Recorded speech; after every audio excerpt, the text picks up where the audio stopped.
Hello everybody, welcome to the channel. Today is the first day proper of Commander Legends spoilers. So what we're going to do is going to give you the hottest takes going. Yep, I said that, why not? The hottest takes going of cards that have been spoiled today, let you know what I think, and just go over them and see where they're good. So with that, let's get into it. Right, so over here we have every card spoiled so far today. We'll be going over these. We're mainly going to be focusing on the new cards and kind of like the super cool reprints. But just one thing I want to touch on first. I'm very glad to see that Thorn of the Black Rose showing that Monarch has been printed in the set, which from my list of things I wanted, it was pretty high up there.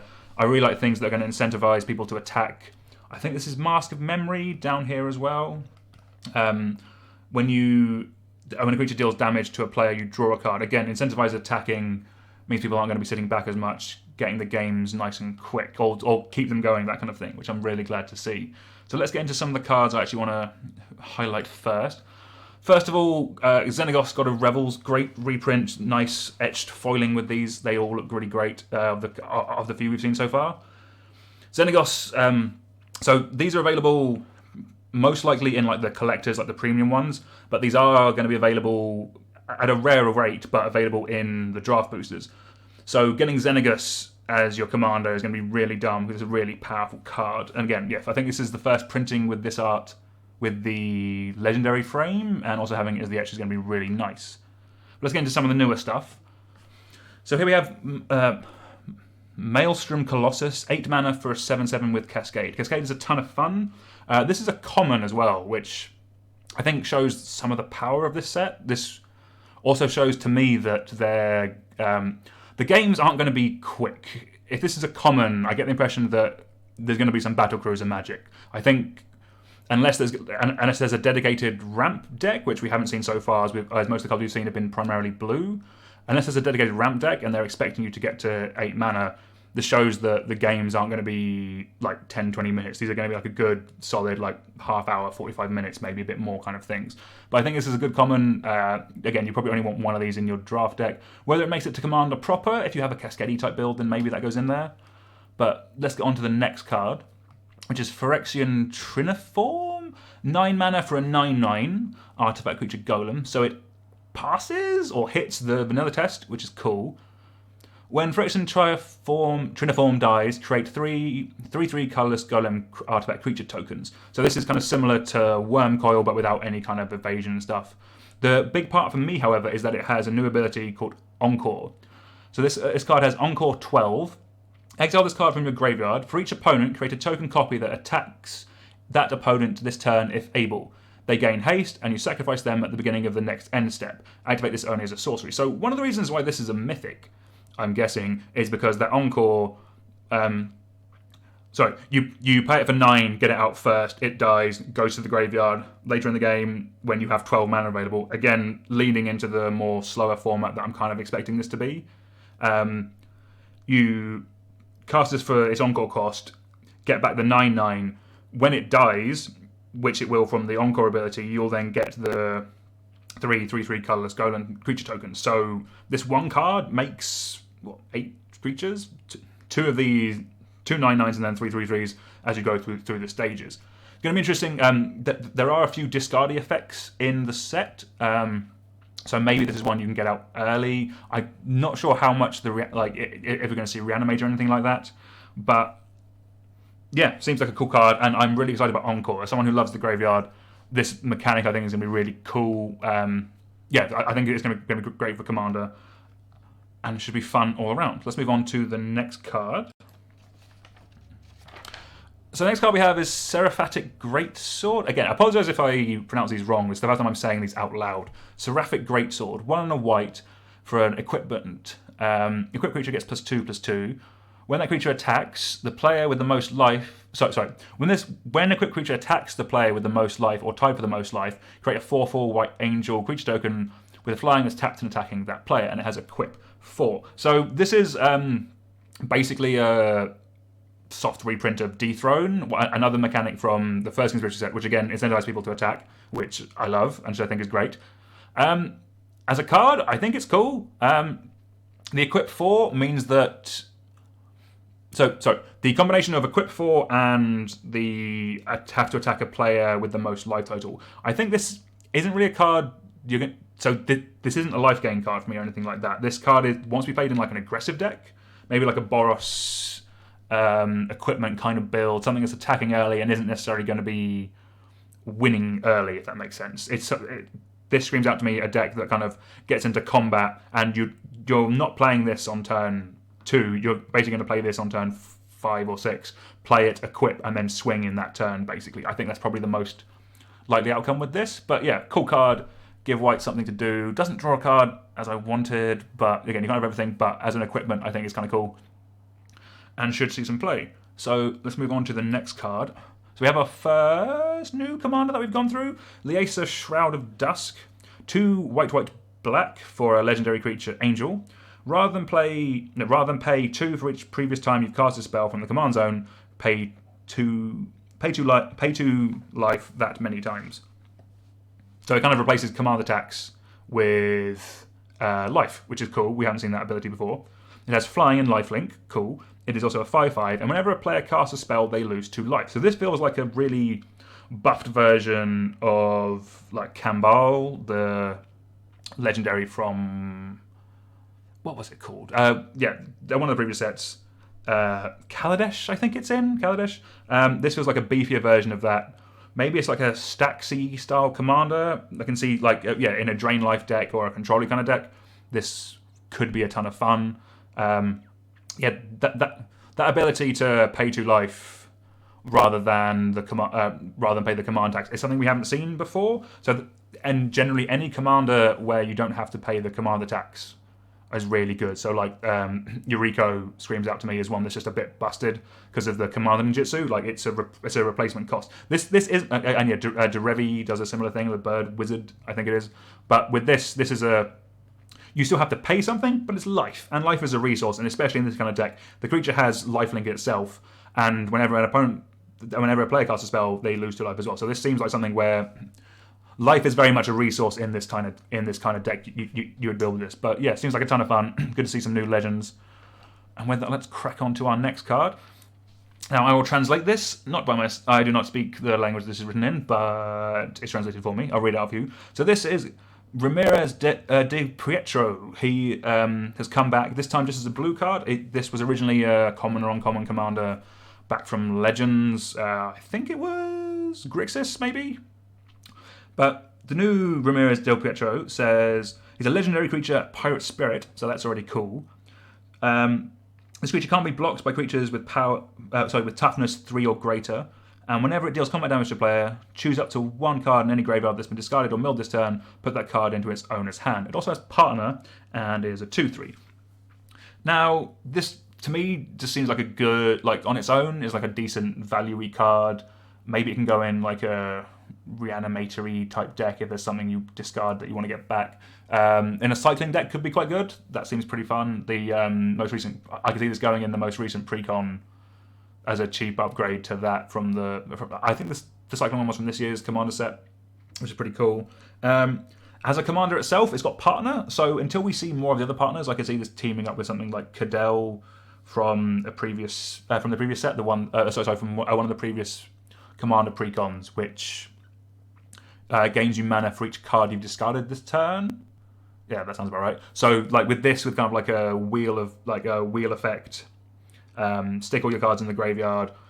Cadell gives you mana. Then this lets you get something back that you wanted. That seems kind of fun. And again, we won't know a lot of how good these partners are until we see the rest of the cards in the set. But this one seems interesting. The other way you could kind of do this is something like there's Ravos Soul Tender, which lets you replay a creature from your graveyard on your in your first main phase or something like that. Again, one of the previous partners. There are way too many partners for me to know exactly what they do, but that one gives you kind of like a white, blue, black, graveyardy value deck, which could be kind of cool.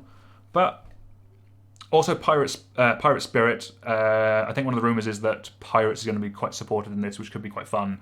That could make this a bit better, oddly tribal. I don't know. Let's see where they go with that. But the next card we want to get to is Mindless Automaton. I don't think this is a reprint. I think it's a new card.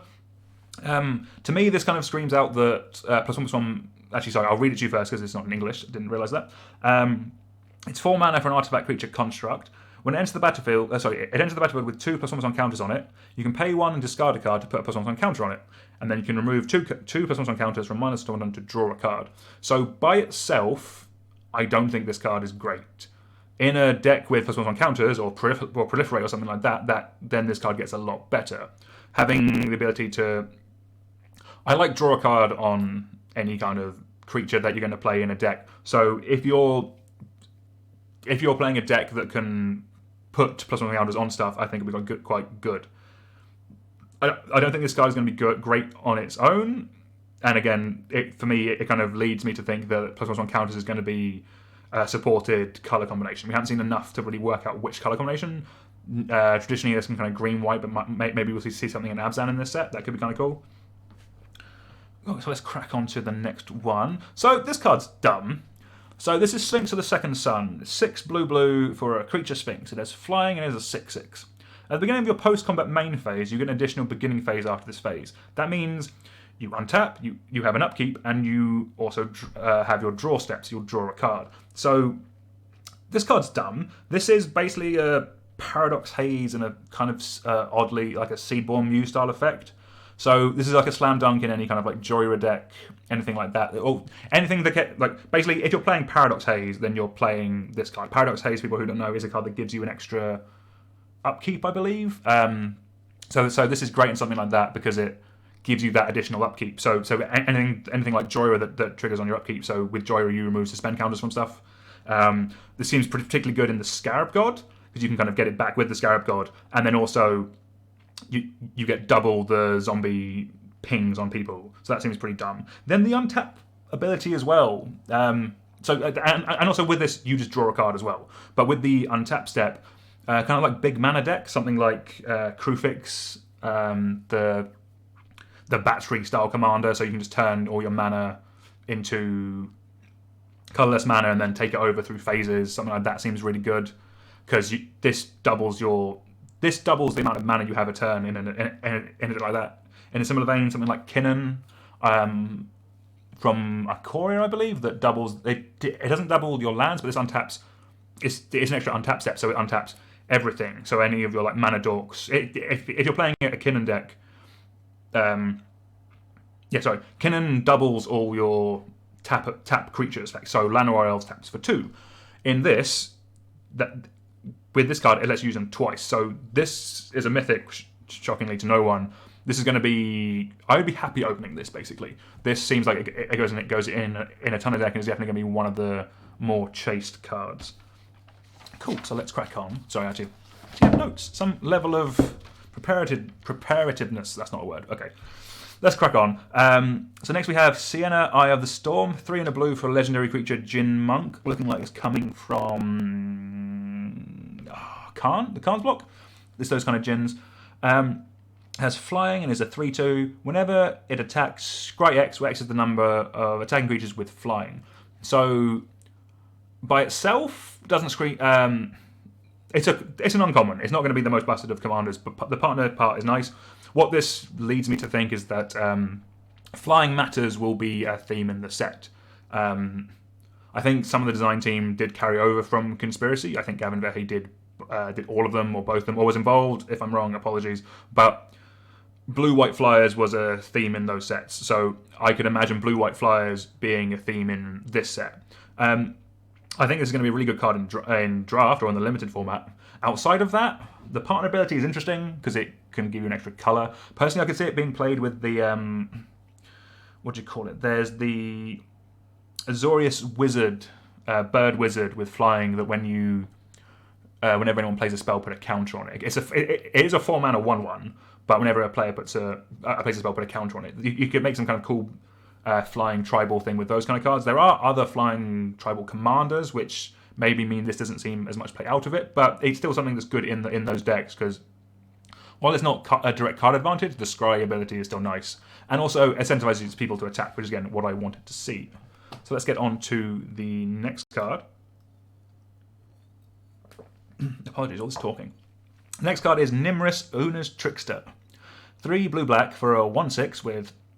it is a legendary creature, Fairy Knight. So it is flash. It has flash. It has flying. And whenever you cast your first spell during each opponent's turn, look at the top 2 cards of your library, put one of them into your hand and the other into your graveyard. So I think what sums up this card for me is mischief is its own reward. That is the flavor text. That's kind of, if you want to build this as a commander, that's how I see this playing out. So basically, I see this in a deck with a lot of flash. I know there was a bit of flash tribal support in Ikoria. There was the actual blue-black card that rewarded you for playing flash creatures. And then there was just the big shark, which countered a spell when it came in, and it was like a 5/5 or something done like that.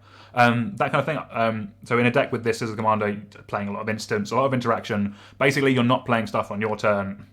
You're doing stuff on opponent's turns. So some of the cards might not be as strong, but but you counterbalance that with the fact that you're being reactionary. The fact that you can react to what your opponents are doing. They never really know what you're doing. You have perfect information they don't know. It means this could be quite fun. 5 mana is quite a bit for this kind of effect, but I think it's cool. I wouldn't be surprised if people build it. Yeah, it seems fun. And this is one that's also coming in the etched art, which I think looks great on all of them, which is sweet. The next card, this is a dumb one. Tavesh Sat, Doom of Fools. So this is 4 and a black for a legendary Planeswalker Svat. It comes in with 4 loyalty.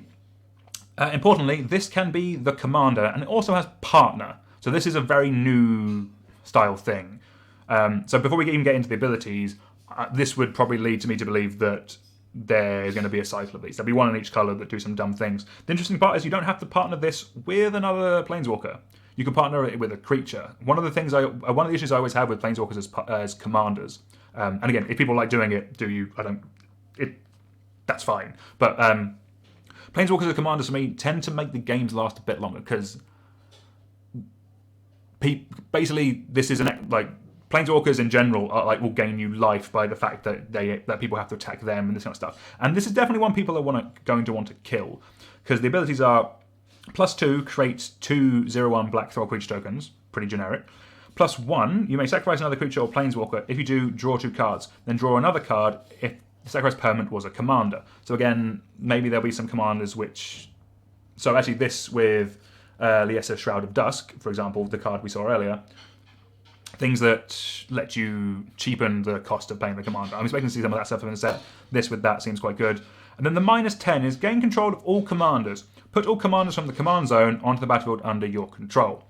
That is a bit obscene. This does fall very much into the generic Planeswalker strategy. +1, or the plus is defend itself. The second ability draws some cards, gives you card advantage, which this does, and the third ability wins the game.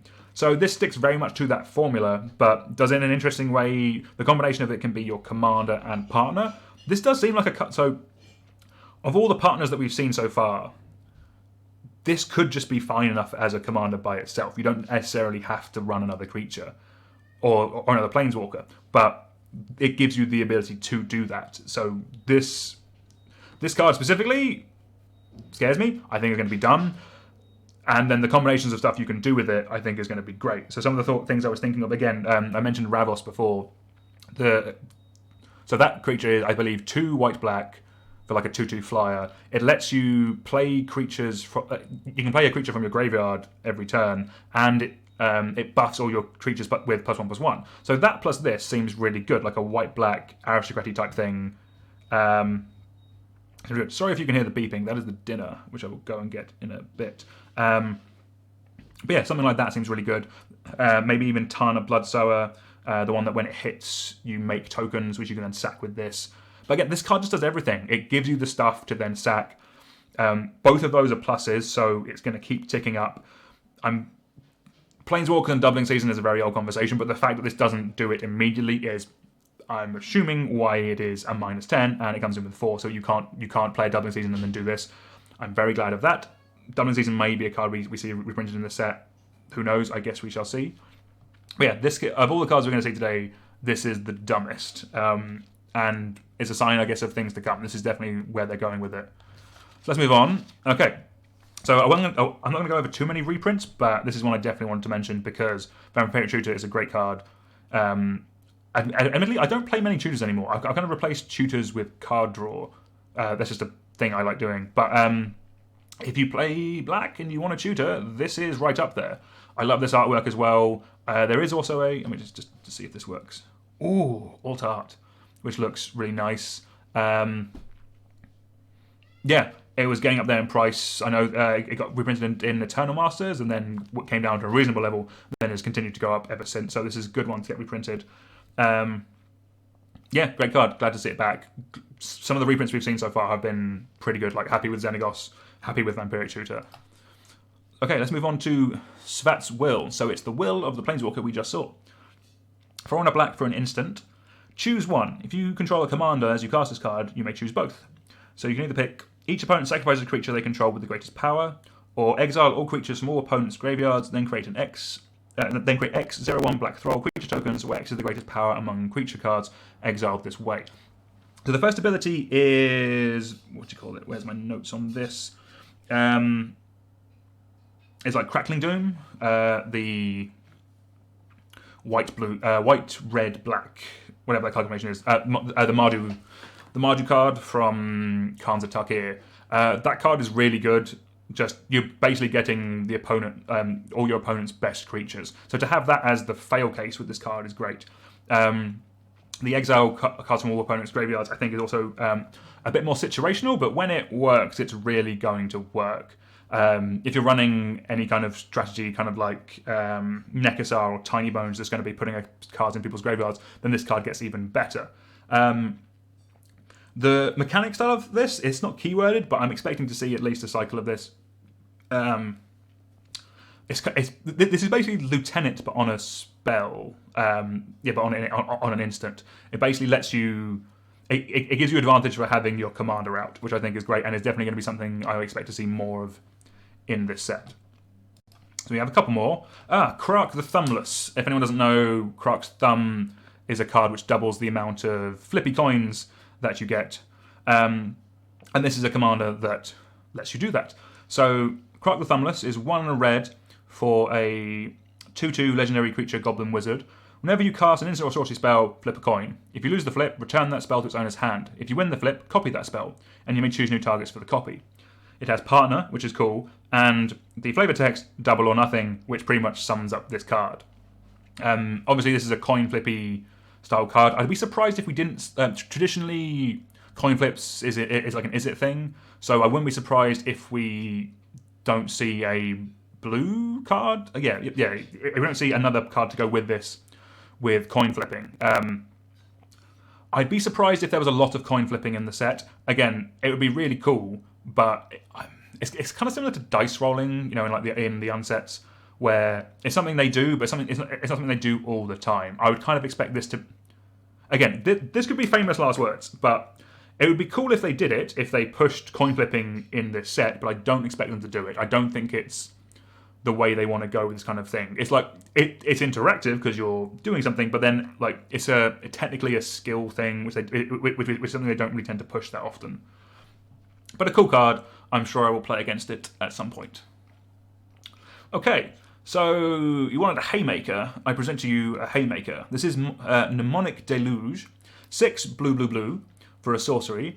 Exile target instant or sorcery card from a graveyard. Copy that card 3 times. You may cast the copies without paying their mana costs. Exile Mnemonic Deluge. So before we get into how dumb this card is, worth mentioning, I don't believe this works with like kicker cards, or like you'll get the card but you won't get the extra kicker cost, and it doesn't work with X spells because X will be 0. But basically this card is obscene. It is horrific with extra turn cards. It is great with any kind of big card draw cards, and is mostly fine with anything else. For 9 mana, you're going to have something worth copying 3 times in your graveyard. And it also says, I'm reading this card from a graveyard. It doesn't even have to be yours. So you just take the best instant or sorcery that has been played or has been milled or anything like that, and you get to cast it 3 times. This card is going to be obscene. Like Clone Legion 3 times seems pretty good. That does seem pretty good. Okay, this again, they're really pushing the mythics that we've seen so far, and I'm glad to see this. Am I glad to see this? I don't know. This card is obscene. If I get one, I will play it. I will also die to this card. Okay, last card I want to talk about is Brynolin, the Moon Kraken. 6 blue for a legendary creature. It is a Kraken. It is a 6/8. And when it enters the battlefield, whenever you cast a spell with converted mana cost 6 or greater, you may return target non-land permanent to its owner's hand. It also has partner. So again, this is leading me to think the set's going to not be the fastest. I think the curves are going to be pushed up a little bit. I'm imagining there's going to be some decent ramp in the set just to make everything play a bit smooth. But yeah, Sea Creature Tribal, anyone? This seems kind of cool.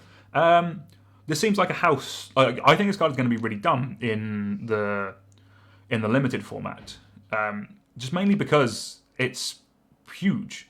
If you're in a blue X deck, you can have a cheaper command. So you can have Ramirez that we saw earlier, and then you just get to play a 6/8. Just have it in the command zone sitting out, which will win games. Hitting people with a 6/8, that is a big thing. Whether it sees play outside of the limited format, hard to say. Again, if it is, I think people will do it more in the big Sea Creature Tribal thing than anything else. But who knows? It seems fun. Yeah, seems cool. All right, everyone. So let's go back to this one. Cool. So that was everything I mainly wanted to touch on. Some of the other cards that we've seen are Siren Stormtracer. Decent reprint, actually. Gone off a bit in price. There's a few other cards. So we have Warden of Everest Isle over here, above the Vampiric Tutor. Again, flying. Creature spells with flying plus 1 less to cast. That's definitely leading me to think that flying is going to be a thing in the set. The Mana Confluence, I think, is a box topper. But I hope it's in the set as well. Really good fixing, really good to have. And then, yeah, there's a few other blue cards that we've seen. I believe... I swear I've seen Confiscate before. But these kind of... If not this exact card, something like it we've all seen. 4 blue, Enchant Aura, Enchant Permanent, you control Enchanted Permanent. Pretty good. Will be a very... mind control effects are generally quite good. They basically replace a finisher. Confiscate. They're big creature. And then this Flying Lad seems solid. Prying Eyes seems like something we'll play. Something, if you can cast it 3 times, seems pretty good. Draw 12 cards, discard 6. Yeah, seems fine. And Interpret the Signs, 5 and a blue. For sorcery, scry 3, then reveal the top card of your library, draw cards equal to that card's converted mana cost. So that card's good, I guess, in top of the library stuff. Ooh, ninjas, actually. Goes great with your Rico. It's a big enough spell. Yeah, I'm not really going to focus too much on the common and uncommon stuff. If it's cool, I will talk about it, and if it excites me. But for me, this Planeswalker, wherever it is, that's not the Planeswalker. Yeah, this Planeswalker. If this is a sign of things to come, then I'm very excited. So yeah, that combined with Cenegos and Vampiric Tutor, some great reprints as well. Yeah, day one, I'm happy. I like. Cool. All right, well, thank you very much, everyone. I'm going to go have some dinner. Give the channel a like, share, subscribe, all that kind of stuff. We're going to be doing a video every day. I'm going to be interested to see if we get this many cards every day. I don't know how long spoiler season is. The set doesn't drop for another month, so whether we get all these in one go. These may be cards in one of the precons. That might be one of the reasons we've got so many. I will check that and get back to you. But I believe all these cards are available in the set. They're not just going to be ones that are Planeswalker deck only. Maybe Nimbus might be, but hard to say right now. But thank you very much, everyone. I will see you all tomorrow. Much love, and goodbye.